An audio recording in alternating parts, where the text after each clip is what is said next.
नहीं सुनती है तो हमें पता है, लेकिन इसका मतलब ये नहीं है कि हर चीज़ पे आप मौन स्वीकृति देके घर बैठ जाए। बताना ज़रूरी है कि आपकी जो आप कर रहे हैं उसमें लोगों का जो है सहयोग जो है और लोगों का समर्थन शामिल नहीं है। चुनी हुई सरकारों को समर्थन होता है। चुनी हुई सरकारों के हकों को अगर आप कम करेंगे और अपनी कठपुतलियाँ चलाने की कोशिश करेंगे तो लोग बोलेंगे, और बोलने के लिए जहाँ भी उनको जगह मिलेगी, जहाँ भी उनको मौका मिलेगा, वो वहाँ पे अपनी बात रखेंगे। किसान तो 4 महीने से बैठे हैं, उनकी नहीं सुनी जा रही है।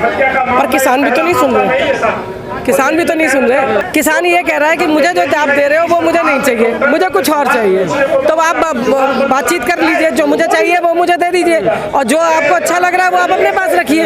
कभी जब आपकी ज़रूरत पड़ेगी तब हम फिर बात करेंगे, लेकिन अभी आप वो करेंगे जो हम करेंगे। आप एक चीज़ देखिए कि जहाँ पूरा तंत्र किसी के साथ है, पूरी मीडिया किसी के साथ है, चुना हुआ पूरा का पूरा जो एक तरह से कहना चाहिए पूरा सिस्टम किसी के साथ है, और खालिस्तानी, आतंकी, 500 रुपये, इन सारे अपमानों के बावजूद हमारा किसान जो है वो अपनी जगह पे टिका हुआ बैठा। तो ये बहुत बड़ी अचीवमेंट है। क्या वाकई में जो बिल आया एलजी को लेकर उनके अधिकारों को बढ़ाने, वाकई में जनता को उसका खतरा रहेगा, उसके अधिकारों को? बिल्कुल रहेगा। जब आप चुनी हुई सरकारों के हकों को नहीं मान रहे हैं, चुनी हुई सरकारों को वो काम नहीं करने दे रहे हैं। ये आज आम आदमी पार्टी का भी यहाँ पे प्रोटेस्ट है, थोड़ी देर बाद वो भी यही कहने आएगी जैसे वो हमेशा कहते आए हैं कि वो रोकते रहे, हम करते रहे, पर क्या किया ये उनके पास नहीं है। और अब भी जो है एक आप कह सकते हैं कि एक इनके पास नया बहाना तैयार हो गया कि हम करना तो बहुत कुछ चाहते थे, पर एलजी की तरफ से हमारे केंद्र सरकार ने पर कर दिया। वो तो यही कहते हैं, बार बार कह तो रहे वो। मैं वही कह रही हूँ ना कि आपको एक कंधा मिल रहा है बंदूक रख के चलाने के लिए। में नहीं है सरकार में, क्यों आंदोलन कर रहे हैं? इसलिए आंदोलन हो रहा है कि लोकतंत्र की हत्या जो है वो लगातार हो रही है। हर बार दूसरे के हकों का हनन हो रहा है, और बार बार हर चीज़ को आप राष्ट्रद्रोह, देशद्रोह तक ले जाके उस बात को खत्म कर देते हैं। लेकिन ये बात कहने वाली है कि अगर कोविड नहीं आता तो सीए वाला आंदोलन आज तक चल रहा होता, चाहे सरकार सुनती। संशोधन तो मनमोहन जी भी करते रहे ना, मुख्यमंत्री की। देखिए संशोधन कर, मेरे 2 तरह के डॉक्टर हैं। एक आपको बता रहा है कि मैं आपके लिए क्या करना चाहता हूँ, एक वो जो आपसे पूछ रहा है कि आप ये कर सकते हो, मैं आपको ये दूं तो बर्दाश्त कर लोगे। 2 डॉक्टरों का फर्क है ना। तो ये जबरदस्ती वाला डॉक्टर है जो आपको सुई लगाना चाहता है पर आपको लगवानी नहीं है। रास्ता क्या निकलेगा, मानेगी सरकार? लेकिन मानेगी नहीं मानेगी, टकराव तो बहुत जबरदस्त होने वाला है। और अगर दिल्ली की जनता अपने राइट्स के लिए खड़ी हो गई, जैसे उसने हर बार आंदोलन में समर्थन दिया है, तो ये कानून जो है ये वापस होगा और ज़रूर होगा। और केजरीवाल तो कहते रहे पूर्ण राज्य का दर्जा चाहिए, पूर्ण राज्य का दर्जा चाहिए, तो आए ना, खड़े हो, सरकार के सामने ये बात रखें कि आप आज नहीं 24 घंटे 24/7 365 दिन हम आंदोलन करेंगे अगर आप ये प्रोटेस्ट जो है, ये जो कानून है इसको वापस नहीं लेते। निजीकरण पे क्या राय है आपके? कल बैंकर्स भी आए थे यहाँ पर। सबका नंबर है, हम तो पहले दिन से बोल रहे हैं कि सबका नंबर है। हर वो आदमी जो सामने वाले के लिए ताली बजा रहा है, इनके साथ यही होना चाहिए था। उसको ये पता नहीं है कि उसका नंबर भी आने वाला है। आम आदमी का तो बहुत पहले लग चुका नंबर, वो सबसे पहले लगा हुआ था लाइन में, नोटबंदी की लाइन से लगा हुआ था।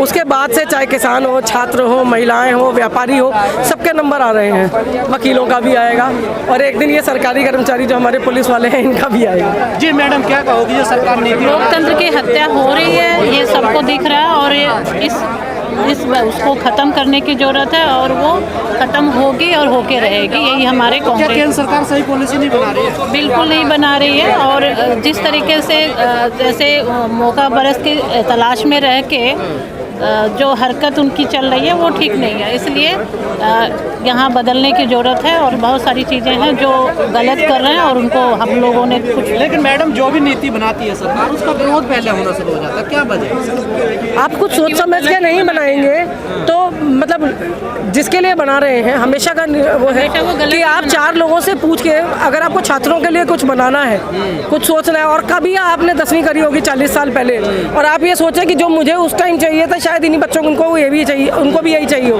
तो आप लोगों को विश्वास में लेते नहीं हैं, किसी से चिंतन मनन करते नहीं हैं। जो आपकी मर्जी होती है वो कानून।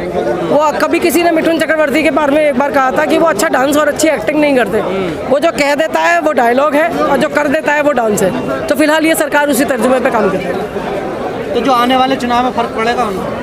फर्क बिल्कुल पड़ेगा। और अगर लोगों ने इस चीज़ को समझा कि अगर इसका राज्य का दर्जे में, मतलब बजाय इसके कि हम पूर्ण राज्य की तरफ जाते हैं, हम वापस यूनियन गए हैं, सोनार बांग्ला बना रहे हैं। देखिए वो पूरा सोनार बांग्ला में वहाँ पे कितना समर्थन मिल रहा है, लोग वहाँ पे बता रहे हैं। अगर नरेंद्र मोदी की रैली में मिथुन चक्रवर्ती और अक्षय कुमार को बुलाना पड़ रहा है, तो आप समझ जाइए कि इनकी ज़मीन जो है बहुत बुरी तरह हिली है। बंगाल में बीजेपी की टीएमसी की टक्कर है या वाम दल या कांग्रेस की टक्कर? देखिए वाम दल कांग्रेस और जो तीसरा मोर्चे का जो गठबंधन है वो एक बहुत सॉलिड टक्कर दे रहा है। मीडिया उसे पोलराइज कर रहा है कि ये टीएमसी वर्सेस जो है बीजेपी है, लेकिन जो बीच में सेंध लगा रहा है इसका एक अलग ही वो है। और जब रिजल्ट्स आएंगे आप इस चीज़ को देखेंगे। मीडिया का जिक्र करा, अभी इंडिया टीवी की जो रिपोर्टर थी वो कह रही है मास्क नहीं है। उन्होंने समस्या किसी की नहीं पूछी, सड़कों पे क्यों है जनता, वो कह रही है मास्क नहीं है, लोग कह रहे हैं। देखिए किसानों का आंदोलन रहा हो, कौन मास्क पहन के घूम रहा है? हम इतने लगातार प्रोटेस्ट वो कर रहे हैं, लॉकडाउन के ड्यूरिंग से लेके अब तक चल रहे हैं। ये सैनिटाइजर मास्क जो है ये आपका वो है, कहते हैं ना मुंह पे मुखौटा बांध दीजिए, पता ही नहीं चलेगा कि कौन क्या कर गया। तो ये अपने अपने पर्दे हैं जिसमें ये लोगों को रहने की आदत है। पर हमारे को क्योंकि जहाँ पे लगता है कि हमें ज़रूरत है इसकी, हम लोग यूज़ करेंगे, और नहीं करेंगे तो ये सरकार वैसे भी मास्क लगा के चल रही है, छुप के काम करने की आती है, तो वो छुप के काम। जनता तो बदलने के, मीडिया भी बदल रही है। नहीं, मीडिया को बदलने में टाइम लगेगा, मीडिया को बदलने में टाइम लगेगा। जिस दिन मीडिया ये समझ लेगा कि जैसे आप लोग इंडिपेंडेंट न्यूज़ पोर्टल्स जो हैं अपनी जिम्मेदारी समझते हैं, सबसे बात करते हैं और सबको कहने का मौका देते हैं, जिस दिन हमारा नेशनल मीडिया इस चीज़ को समझ लेगा उस दिन शायद बहुत कुछ होगा। सर क्या लग रहा है, देश का जो माहौल है, हर कोई सड़क पर है, लेकिन सरकार तो टस से मच नहीं। सरकार गूंगी और बहरी हो गई है, सुनने को तैयार नहीं है। यही काम अंग्रेज करते थे, यही काम भारत की सरकार कर रही है। आज लोकतंत्र खत्म करती जा रही है, सारे साधनों को बेचती जा रही है और सुनने को तैयार नहीं है। लोग सड़कों पर, युवा बेरोजगार हो रहा है, किसान परेशान है, काम धंधा बचा नहीं है, नौकरियां खत्म होती जा रही हैं और सरकार गूंगी और बहरी हो रही है। आज का जो धरना प्रदर्शन है वो दिल्ली की जो शक्तियां उसको खत्म करने को लेकर है। केंद्र सरकार दिल्ली की शक्तियां खत्म करके एलजी के हाथों में देना चाहती है। जब फाइलें एलजी के पास जाएंगी तो दिल्ली की जनता के हितों की लड़ाई खत्म हो जाएगी। ये तो पिछले जब से सरकार बनी है ये लड़ाई तो कंटिन्यू चल ही रही है। केजरीवाल तो कहते रहते हैं ये काम नहीं करने देते, नहीं करने देते। और 2014 में उन्होंने कहा था कि दिल्ली की मुख्यमंत्री इतनी लाचार नहीं हो सकती, एक चुनी हुई मुख्यमंत्री लाचार नहीं हो सकती। मुख्यमंत्री लाचार क्यों हो गया? 3 बार का मुख्यमंत्री है, अगर लाचार है उसकी सुनी नहीं जा रही है, जनता के हितों की लड़ाई नहीं लड़ सकते मुख्यमंत्री, तो इस्तीफा दे दें। क्यों बैठे हैं सीट पे? जो दूसरा आएगा वो लड़ लेगा उसकी लड़ाई को। इस कानून से दिल्ली की जनता का क्या? दिल्ली की जनता का नुकसान ये होगा जब हर फाइल गवर्नर के पास जाएगी उसमें टाइम लगेगा पास होने में। और हर चीज़ में जो केजरीवाल का बहाना होता है कि अड़ंगा लगाया जा रहा है केंद्र सरकार की तरफ से, उस पर परमानेंट बहाना हो जाएगा। हर चीज़ को फाइल रोक दी गई है मेरी। जो भी काम दिल्ली के अंदर हो रहे हैं वो सब रुक जाएंगे, ठप हो जाएंगे। सरकार एलजी की पावर बढ़ाकर क्या करना चाहती है? मकसद क्या है? मुख्यमंत्री एलजी को ही बनाते हैं, मुख्यमंत्री बिठा क्यों रखा है? लड़ाई है कमजोर मुख्यमंत्री की। दिल्ली का मुख्यमंत्री इतना कमजोर है कि उस पर रोने के अलावा कुछ आता नहीं। जब दिल्ली के अंदर दंगे हो रहे थे राजघाट जाके बैठ गया था। आज दिल्ली के अंदर शक्तियां छीनी जा रही है, जंतर मंतर में यहाँ के आंसू बहा के दिखाएगा अपने। अगर आपके बस की दिल्ली की जनता की हितों की लड़ाई लड़ना नहीं है तो आप इस्तीफा दे दो, जरूरी थोड़ा ना कि आप कुर्सी पे बैठो। प्रचार करते पोस्टर लगवा दे कि दिल्ली के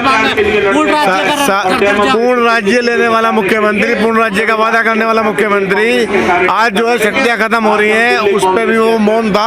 अभी 2-4 दिन से ही जागा है, उसको 2-4 दिन से उसको याद आया कि शक्तियां खत्म हो रही है। मुख्यमंत्री को पता है कि आगे आने वाले टाइम में उसकी सरकार नहीं आएगी, कांग्रेस की सरकार आएगी, तो वो चाहता है कि आने वाली सरकारों को दिक्कतें हो, इसलिए वो शक्तियां खत्म करने में मौन रह के अपना उसको समर्थन दे रहा है सरकार को। तो क्या लग रहा है सर, आंदोलन तो देश भर में हो रहे हैं, सरकार तो नहीं मानती ना सर? कब तक नहीं मानेगी? मानना तो अंग्रेजों को भी पड़ा था, एक टाइम के बाद तो इसे भी मानना पड़ेगा। कब तक नहीं मानेगी? और कांग्रेस जनता के हितों की लड़ाई लड़ती है, लड़ती रहेगी और आने वाले टाइम में लड़के इस कानून को खत्म कराएगी।